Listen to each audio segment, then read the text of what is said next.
भारत जोड़ो यात्रा 2.0 की होगी शुरुआत, अरुणाचल से गुजरात तक निकलेगी यात्रा।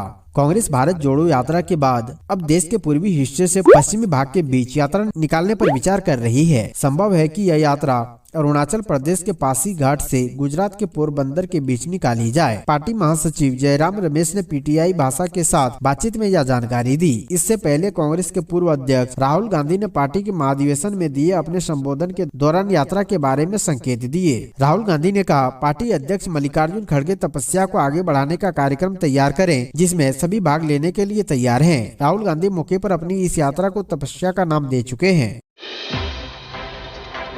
नागालैंड में झारखंड के जवानों से भरी बस पलटी, कई घायल। नागालैंड में जवानों से भरी एक बस पलट गई। हादसे में बस ड्राइवर की मौत हो गई, वहीं बस में सवार कई जवान घायल हो गए। बस में सवार जवान झारखंड पुलिस के जवान हैं, सभी जैप और आईआरबी के जवान हैं। दुर्घटना का कारण बस का ब्रेक फेल होना बताया जा रहा है। बता दें कि झारखंड पुलिस के जवान नागालैंड में चुनाव ड्यूटी के लिए गए थे। दुर्घटना की जानकारी झारखंड पुलिस के अधिकारियों को दे दी गई है। घायल जवानों को बेहतर इलाज के लिए अस्पताल में भर्ती कराया गया है।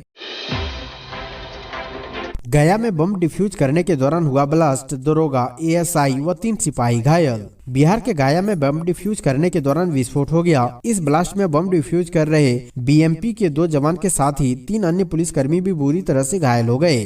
इसमें एक जवान का हाथ भी उड़ गया। यह घटना कोतवाली थाने के किराना घाट स्थित फल्गु नदी के पास हुई। घायल जवानों को इलाज के लिए अस्पताल ले जाया गया। सिटी एसपी बीएमपी 3 के अतिरिक्त प्रभार में चल रहे अशोक कुमार प्रसाद ने घटना की पुष्टि की है। खालिस्तान समर्थकों को लेकर सीएम भगवंत मान का बड़ा दावा, कहा पाकिस्तानी से मिल रहा है। पंजाब के मुख्यमंत्री भगवंत मान ने रविवार को कहा है कि खालिस्तान समर्थकों को पाकिस्तान और अन्य देशों से आर्थिक मदद मिल रही है। मान का यह बयान खालिस्तान समर्थक अमृतपाल सिंह और उनके सहयोगियों की हालिया गतिविधियों की पृष्ठभूमि में आया है। एक कार्यक्रम में हिस्सा लेने गुजरात पहुंचे मान ने खालिस्तानी तत्वों से निपटने के लिए किसी ठोस रणनीति का खुलासा किए बिना कहा है कि पंजाब पुलिस इस मुद्दे से निपटने में सक्षम है और केवल कुछ ही लोग पंजाब में खालिस्तान समर्थक आंदोलन को समर्थन दे रहे हैं।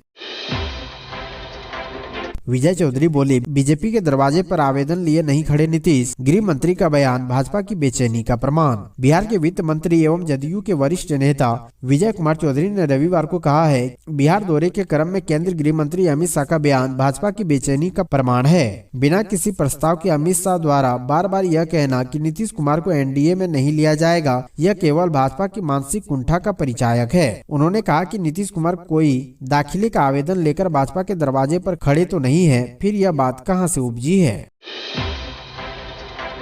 विधायक राजू पाल की हत्या में बरेली जेल में बंद गैंगस्टर अशरफ पर शिकंजा, बैरक की तलाशी। प्रयागराज में शुक्रवार को विधायक राजू पाल हत्याकांड के मुख्य गवाह उमेश पाल और उनके सुरक्षाकर्मी की हत्या के बाद आरोपी पूर्व विधायक अशरफ की मुश्किलें बढ़ गई है। भाजपा विधायक राजू पाल की हत्या के आरोप में बरेली सेंट्रल जेल में बंद गैंगस्टर अशरफ उर्फ खालिद अजीम माफिया आतिक का भाई है। सुरक्षा की दृष्टि से उसे तन्हाई बैरक में रखा गया है। उनकी बैरक की रविवार को तलाशी ली गई। 3 महीने में मिलने कौन कौन आया, जेल प्रशासन से इसका ब्यौरा मांगा गया है। सेंट्रल जेल में बंद टॉप 10 बंदियों की सूची शासन ने तलब की है। रविवार को एसटीएफ खुफिया पुलिस ने जेल में डेरा डाल दिया। हालांकि एहतियात के तौर पर शनिवार की रात को अतिरिक्त पुलिस फोर्स जेल परिसर और बाहर तैनात कर दिया गया था।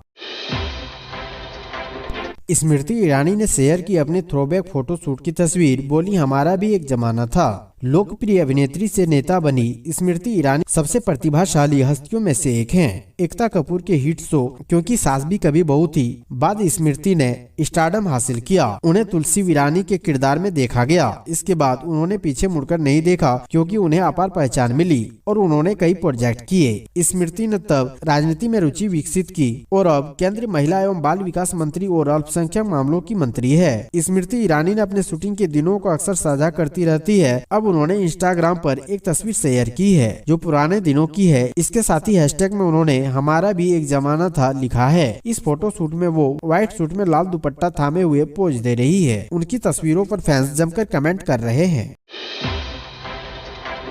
सीबीआई ने सिसोदिया को किया गिरफ्तार, आपने बताया काला दिन, बीजेपी ने कहा जेल जाना होगा।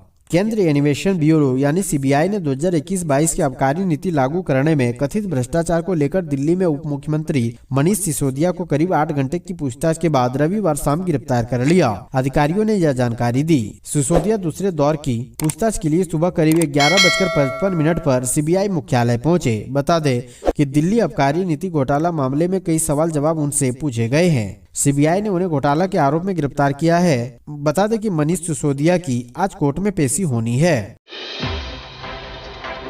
तरन तारण जेल में सिद्धू मूसेवाला हत्याकांड में आरोपियों में खूनी झड़प, गैंगस्टर तूफान और मनमोहन की मौत। Punjabi singer Sidhu Moosewala murder case में जेल में बंद आरोपियों के बीच खूनी भिड़ंत हो गई, जिसमें 2 गैंगस्टरों की जान चली गई। वहीं तीसरा गैंगस्टर गंभीर रूप से घायल बताया जा रहा है। मरने वाले गैंगस्टरों की पहचान मनदीप सिंह तूफान और मनमोहन सिंह मोहना के रूप में हुई है। ये सभी पंजाबी गायक सिद्धू मूसेवाला हत्याकांड में आरोपी थे। जानकारी के मुताबिक रविवार दोपहर करीब 3 बजे तरन तारण स्थित गोइंदवाल के केंद्रीय जेल में बंद आरोपी आपस में भिड़ गए। इस दौरान कई आरोपियों को गंभीर चोटें आई थी, जिसमें से 2 गैंगस्टर की मौत हो गई।